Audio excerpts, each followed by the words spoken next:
So hello guys, अस्सलाम वालेकुम, सत श्री अकाल, नमस्कार।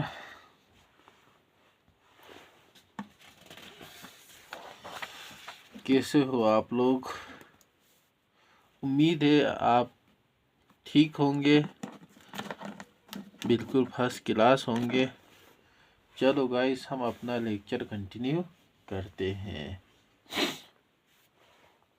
तो क्वेश्चन कुछ ऐसा है, वो इंट मेन से ही हम अपना प्रोग्राम लिखना शुरू करेंगे। Int x is equal to 5 है, इंट y इज इक्वल टू x प्लस प्लस प्रिंट करना है हमें। प्रिंट एफ परसेंटेज डी और x और y को हमें प्रिंट करना है। तो आउटपुट क्या आएगा? आउटपुट आपको बताना है। आउटपुट ये है। कल जैसे हमने पहले भी हमें बताया था, पहले लेक्चर में ये कैसे होगा। सबसे पहले जो x होगा वो कितना है? 5 है। y क्या है? y है x।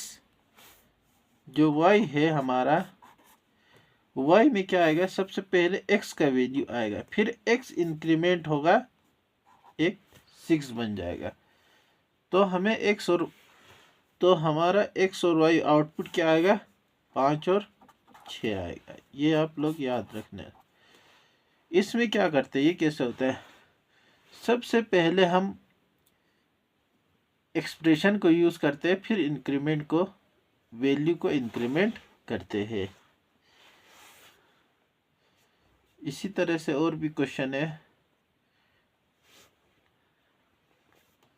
और भी क्वेश्चन हम देखते हैं, कोई क्वेश्चन है या नहीं। और एक क्वेश्चन है, यहाँ तक कि मैं मेन नहीं लिख रहा हूँ, बस सिर्फ क्वेश्चन, सिर्फ इंट मेन, ये आप लोग याद रख लेना। इंट x और x इज इक्वल टू है -14 मॉड्यूलो 8 2 मॉड्यूलो -8। यह आपको बताना है। आउटपुट बताना है, x क्या होगा ये बताना है।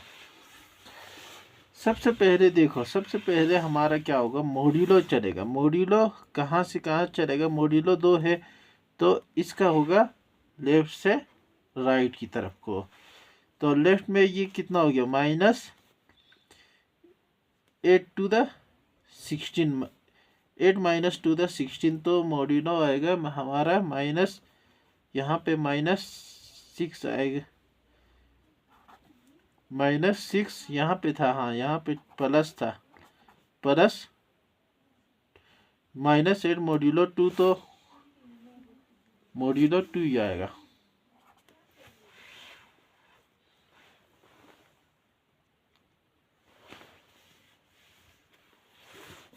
तो ये आएगा -4, हमारा आंसर आएगा।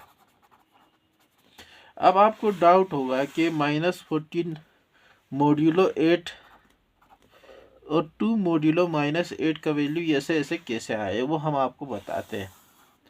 देखो, जैसे -14 मॉड्यूलो 8 है, इसमें हमारा अगर 8 टू द 16, 8 1 द 8, अगर हम क्वोशिएंट को कितना मान ले? -1 मान ले, तो 8 1 द 8, तो रिमाइंडर कितना बचेगा? रिमाइंडर हमारा बचेगा -6 बचेगा, तो हमने यहाँ पे -6 लिखा। इसी तरह से अगर हम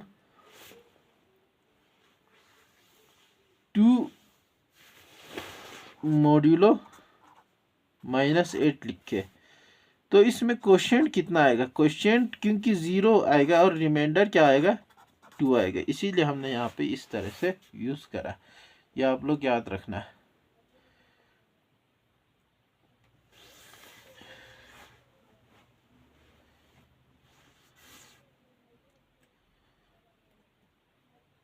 अब हम रिलेशनल ऑपरेटर के बारे में बात करते हैं। जो रिलेशनल ऑपरेटर मैंने बताया था, रिलेशनल ऑपरेटर्स मैंने आपको बताया था, greater than, smaller than, greater than, equal to, smaller than, equal to, less than, equal to, equal to, equal to, not equal to, ये सब रिलेशनल ऑपरेटर होता है।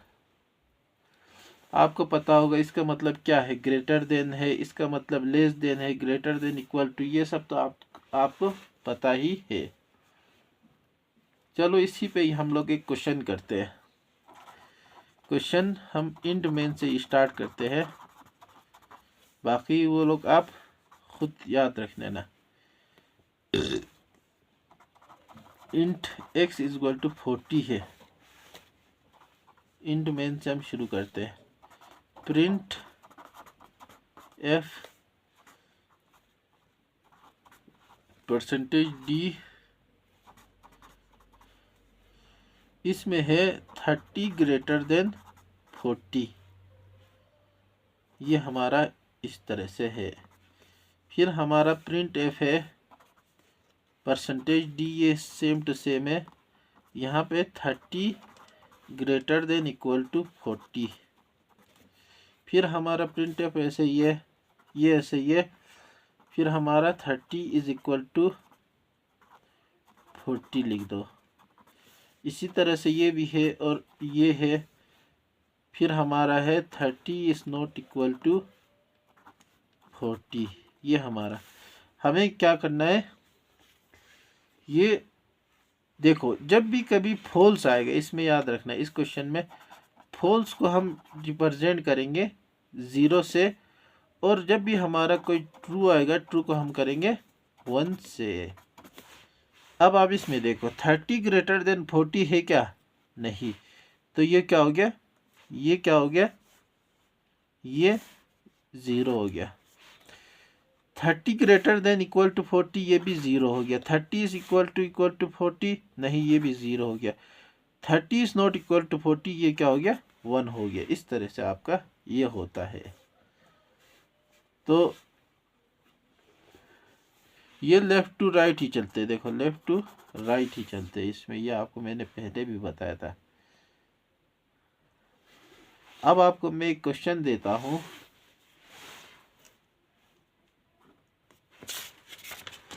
इस वाले पेज पे लिखते हैं।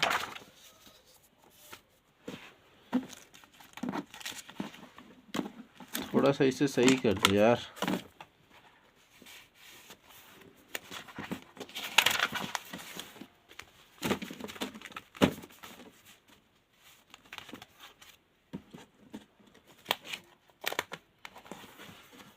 अब देखो क्वेश्चन क्या है, क्वेश्चन है int a is equal to 4 है, b इज इक्वल टू 6 है, c इज इक्वल टू 20 है, और d इज इक्वल टू 30 हमने मान लिया। हमें क्या करना है, प्रिंट f करना है percentage d, a plus b plus c is greater than equal to d is not equal to b minus a। ये हमें इवेल्युएट करना है, क्या ये बात सही है, ये बात हमें चेक करना है। अब आप खुद देखो, a का क्या है 4, प्लस b कितना है 6, c कितना है 20 is greater than equal to d कितना है 30 is not equal to 6 minus 4, इस तरह से।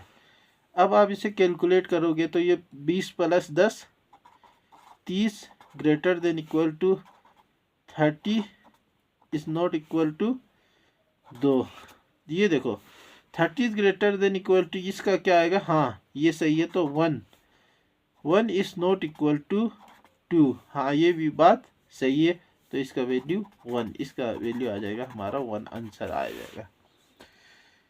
इसी तरह से हमारा और एक क्वेश्चन है, x दे रखा है 40, y दे रखा है 50, z दे रखा है 30। अब आपको क्या निकालना है, x greater than y less than z है, ये है क्या, नहीं है, ये हमें पता करना है। तो x कितना है 40 is greater then 50 less than 30, x greater than 50, ये हमारा लेफ्ट टू राइट ही चलेगा। 40 ग्रेटर देन 50 है क्या? नहीं, ये क्या हो गया? 0 इज लेस देन 30, क्या 0 30 से कम है? हाँ, तो आंसर आएगा 1, हमारा आउटपुट 1 आएगा।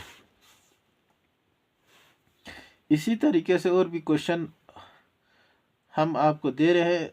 कुछ क्वेश्चन आपको देते हैं, हमें निकालना है 52 greater than 54, greater than 33, greater than 30, greater then 28, greater than 19, क्या ये है? ये हमें आउटपुट में ये दिखाना है। तो चलो इसी के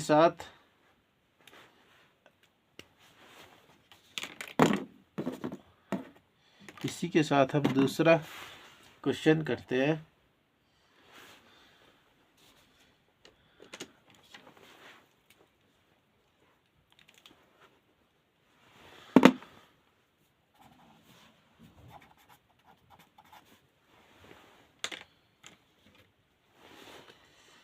हीरे मेरी जिद है तेरी। तो आप लोग देखो भाई, आपको हम और क्वेश्चन देते हैं। क्वेश्चन हम तो चलो गाइस, अब हम पढ़ते हैं लॉजिकल ऑपरेटर। लॉजिकल ऑपरेटर के बारे में पढ़ते हैं। क्या हुआ यार आज? लॉजिकल ऑपरेटर के बारे में पढ़ते हैं। ए है, बी है, 0 0 0 1 1 0 1 1, ये हमारा लॉजिकल ऑपरेटर के बारे में हम पढ़ते हैं। ये पेन भी जवाब दे गया यार। 1 1,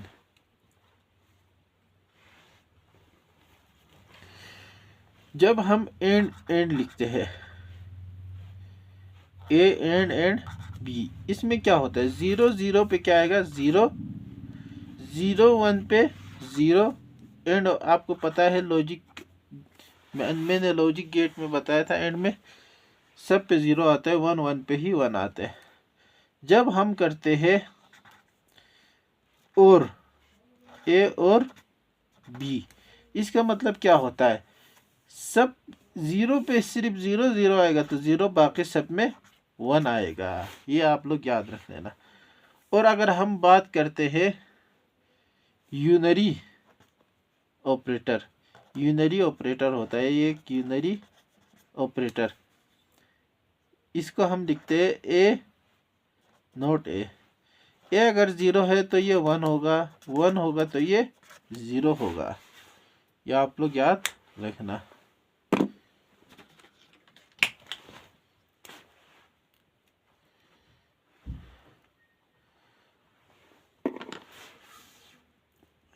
आपको मैंने ये बता दिया। अब इसी पे ही हम आपको क्वेश्चन देते हैं।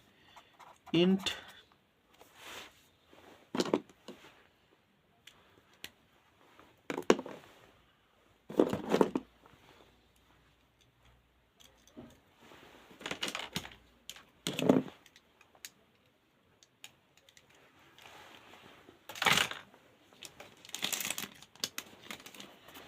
तो चलो, क्वेश्चन कुछ ऐसा है।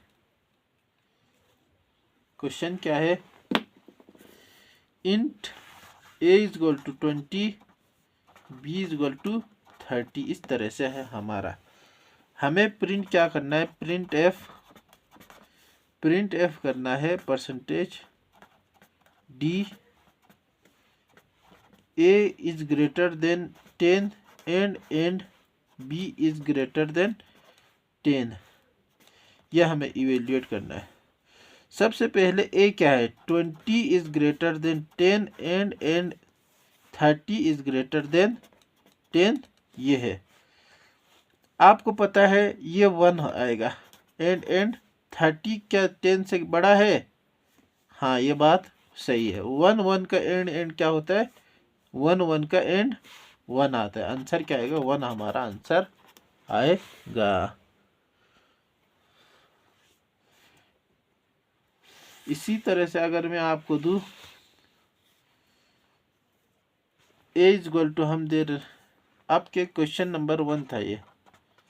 क्वेश्चन नंबर 2 में हम आपको एक होमवर्क देते हैं, a=20, b=5। यह आप लोग खुद से सोल्व करना और एक्सप्रेशन यही है, इससे आपको सोल्व करना है। तो चलो, प्रेसिडेंस ऑपरेटर मैंने आपको सब बताया था, ये सब ऑपरेटर सब बता रखा है। अब आपको चिंता करने की कोई ज़रूरत नहीं है।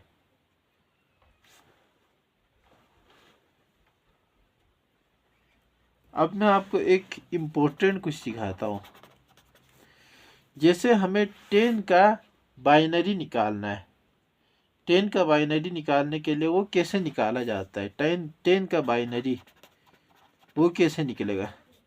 सबसे पहले तो 10 को यहाँ लिखो, इसके बाद 2 से करना है, 2 5 10, कोई रिमाइंडर बचा नहीं, 0। फिर 2 से करो, 2 2 4, रिमाइंडर 1। फिर 2 से करो, 2 1 2, रिमाइंडर 0। फिर 2 से करो, 0, रिमाइंडर 1। तो इसका डेसिमल इक्विवेलेंट क्या हो गया, 0 1 0 1, नहीं 1 0 1 1 1, नीचे से 1 0 1 0, ये हमारा आएगा इस तरह से। इसको हम और भी गहराई से समझते हैं और भी प्रैक्टिस करते हैं हम इस पे। जैसे है हमारा 20 का हमें बाइनरी निकालना है। सबसे पहले 20 को इस तरह 10⁻20, रिमाइंडर 0, 2 5 10, रिमाइंडर 0, 2 2 4, रिमाइंडर 1, 2 1 2, 2, रिमाइंडर 0। फिर ये 1 0 रिमाइंडर 1। आंसर क्या आएगा, 1 0 1 0 0। इस तरह से ये आएगा 20 का। आप खुद भी इसे कैलकुलेट कर सकते हो, 16 4 20, ये इस तरह से होता है। चलो, इसी तरह से हम अगर आपको दिखाए, जैसे 24 का निकालना है, 12 to the 24, 6 to the 12, remainder 0, 2 3 the 6, remainder 0, 2 1 the 2, remainder 1।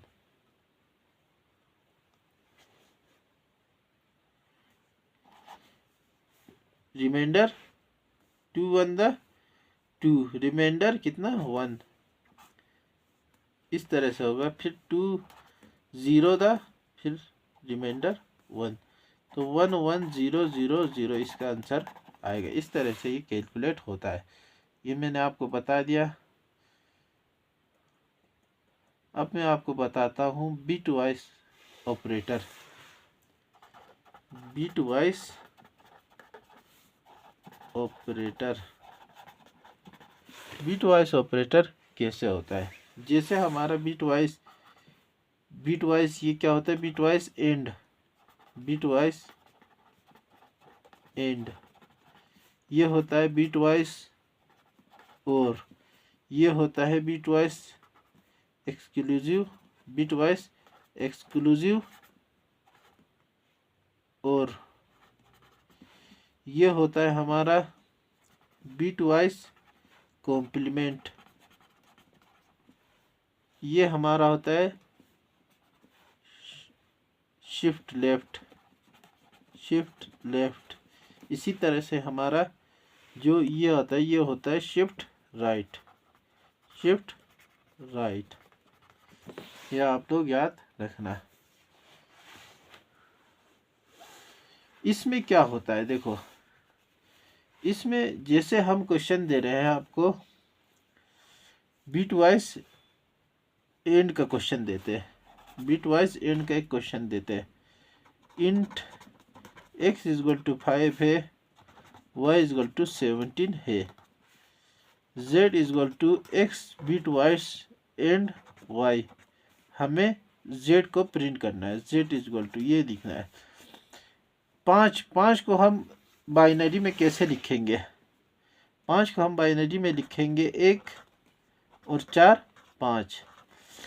y को हम बाइनरी में कैसे लिखेंगे? y को लिखेंगे 1 और 16, 1 और 16 कितना हो गया? 17। अब आप इसका एंड ऑपरेशन करो। एंड ऑपरेशन में क्या होता है? 1 1 पे ही हमारा क्या आता है? 1 आता है, बाकी सब में हमारा 0 आता है। तो हमारा z का वैल्यू क्या हो गया? 1 हो गया। ये हमारा आंसर आ गया। इसका हम डेसिमल इक्विवेलेंट करेंगे तो 1 ही आएगा। उम्मीद है आपको समझ में आया होगा। अगर आपको 17 का भी अगर ऐसे निकालना है तो ये हमारा 2 8 द 16 1, 2 4 द 8 0, 2 2 द 4 0, 2 1 द 2 और 0, 2 0 द और ये 1। तो कितना आ गया? 1 0 0 1। इस तरह से आप निकाल भी सकते हो इसको। तो चलो अब हम आपको एक बिट वाइज और के एग्जाम्पल पे देते हैं। यही क्वेश्चन है। अब इसमें z इजक्वल टू है, यही क्वेश्चन है, x is equal to 5, y is equal to 17 ऐसे लिख देते हैं। z is equal to x bitwise और y। अब आपको खुद को पता है x को कैसे लिखते हैं? 0 0 1 0 1। y को कैसे लिखते हैं? 1 0 0 0 1। अब आप और में क्या होता है? और में होता है जब दोनों 0 होगा तभी 0 होगा, बाकी सब में 1 होगा। ये हमारा z का वैल्यू क्या आ गया? ये आ गया 1 0 1 0 1। अब आप इसको डेसिमल में लिख सकते हो 2 raise to power 0, 2 raise to power 1, 2 raise to power 2, 2 raise to power 3, 2 raise to power 4। अब इसे आप जब मल्टीप्लाई करोगे तो हमें आंसर 21 आएगा। यह हमने आपको बेसिक सब बता दिया था। उम्मीद है आपको सब समझ में आ गया होगा। तो और क्वेश्चन हम क्या करते हैं? एक और निगेशन का क्वेश्चन करते हैं। निगेशन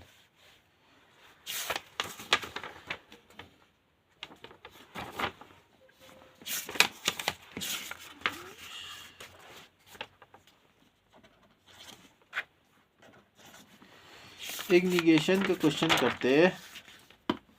निगेशन का x का वैल्यू हमारा है 5, z है हमारा negation bit wise negation x।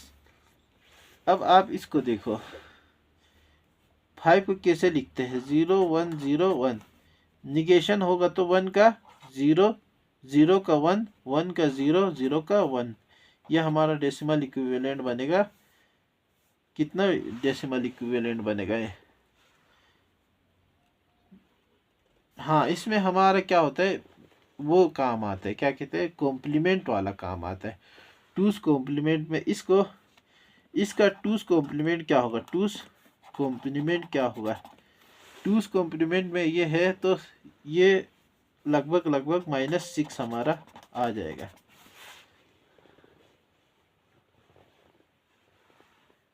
इसको मैंने आपको बताया था कैसे निकालते हैं। 2 raise to power 0, 2 raise to power 1, 2 raise to power 2, 2 raise to power 3। 1 into minus 1 into 2 raise to power 3 plus 0 plus 1 into 2 raise to power 1 plus 0 कितना आ गया? माइनस के 6 प्लस 0 प्लस 2 प्लस 0। आंसर क्या आ गया? माइनस के 8। Answer क्या आ गया? -6। यह हमारा आंसर आ गया। यह आ गया -8।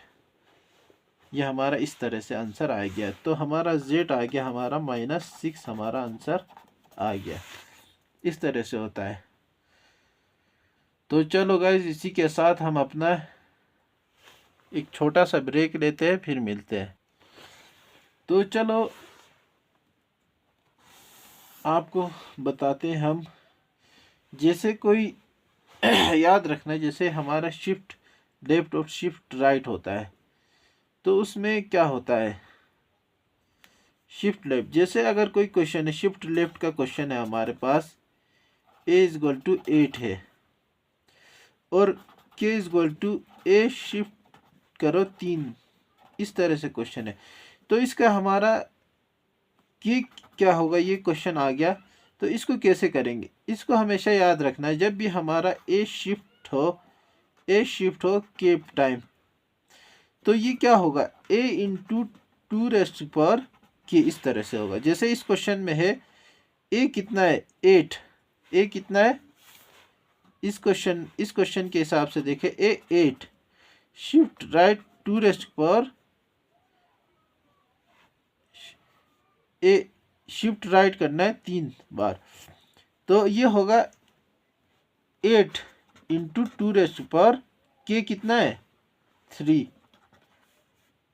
8 इंटू 8 इक्वल टू 64। इस तरह से ये हम इसे आसानी से कैलकुलेट कर सकते हैं। तो ये हमारा वो था। अब अगर जो हमारा शिफ्ट लेफ्ट है,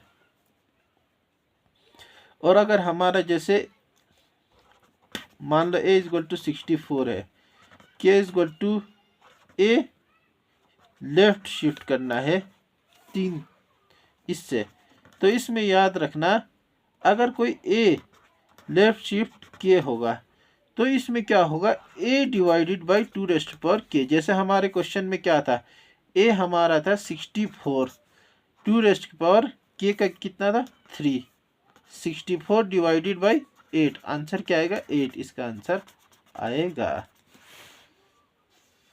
इस तरह से होता है।